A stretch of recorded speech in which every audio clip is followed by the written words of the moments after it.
চাইলে আপনিও এরকম ইন ডিসপ্লে ফিঙ্গারপ্রিন্ট অ্যাড করতে পারবেন, যেটা দেখতে অনেক সুন্দর ও প্রিমিয়াম লাগে।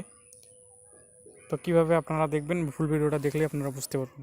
হ্যালো ভিউয়ার্স, কী অবস্থা সবার? আশা করি সবাই অনেক ভালো আছেন, সুস্থ আছেন। তো একটু আগে আপনারা যে ভিডিওটা দেখলেন, তো আপনারা চাইলে এইভাবে ইন ডিসপ্লে ফিঙ্গারপ্রিন্ট অ্যাড করতে পারবেন। তো কীভাবে করবেন সেটা আমি আপনাদেরকে দেখিয়ে দিচ্ছি। তো কথা না বলে শুরু করা যাক।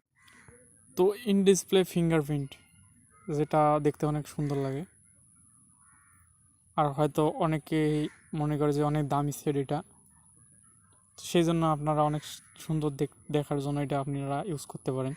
তো অনেকে জানেন না কীভাবে এটা ইউজ করতে হয়, তো তাদের জন্য আমার আজকের ভিডিওটা। তো এই থিম নামে একটা অপশন আছে, আপনারা অ্যাপস দেখতে পাচ্ছেন আপনারা আমার এখানে, যদি একটু লক্ষ্য করেন থিমস। তো এটা হয়তো সবার ফোনে থাকবে না, কিন্তু অনেকের ফোনে এটা থাকে, অলমোস্ট থাকেই। তো কী করবেন আপনারা, থিমটা যদি না থাকে আপনারা প্লে স্টোর থেকে থিমস ডাউনলোড করে নিতে পারেন, আর যাদের ফোনে আছে তারা এইটা থেকেই সব কিছু করতে পারেন। তো দেখেন এখানে থিমস, তো আমি যে থিমসে এখন ক্লিক করি, থিমসে প্রবেশ করার পর এরকম ইন্টারফেস চলে আসবে। তো আমরা নেক্সট করব, যা কিছু অ্যালাউ করতে পারবো আমরা অ্যালাউ করব। আপনাদের অবশ্যই ইন্টারনেট কানেকশন থাকতে হবে। তো দেখেন এখানে আপনারা অনেক ধরনের থিমস পাবেন, অনেক ধরনের, যেটা আপনাদেরকে আমি বলে বোঝাইতে পারবো না। অনেক থিম, আপনারা চাইলে এগুলো সব কিছু ইউজ করতে পারেন।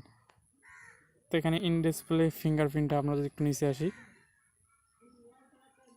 তো এখান থেকে যদি আপনারা নিচের দিকে স্ক্রল করতে থাকেন, তো অনেকগুলো এখানে আপনারা থিম পেয়ে যাবেন।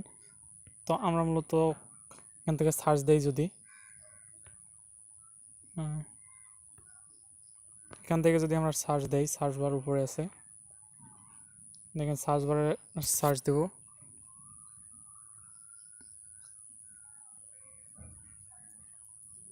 তো এটা লিখে যদি আমরা সার্চ দিই, তো দেখেন এখানে একটা in display fingerprint theme show করতেছে। তো আমরা কী করবো, তার উপর ক্লিক করব। তো ক্লিক করার পর দেখেন এখানে অপশন লেখা আছে একটা ফ্রি, তো আমরা ফ্রিতে ক্লিক করব। তো ফ্রিতে ক্লিক করার পর এটা ডাউনলোড হতে শুরু করবে।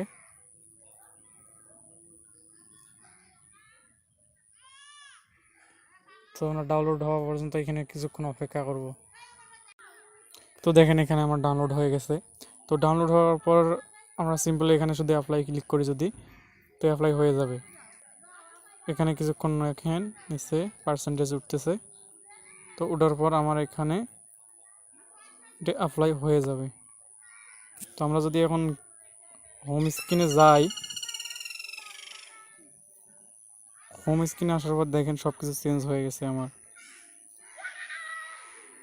তো আপনারা এইভাবে মূলত এটা অ্যাপ্লাই করতে পারেন। তো এ ধরনের অসাধারণ ভিডিও পেতে যারা ফেসবুক থেকে দেখতেছেন তারা আমার পেজটিকে ফলো করে রাখুন, আর যারা ইউটিউব থেকে দেখতেছেন অবশ্যই সাবস্ক্রাইব করে রাখবেন পরবর্তী ভিডিও পাওয়ার জন্য।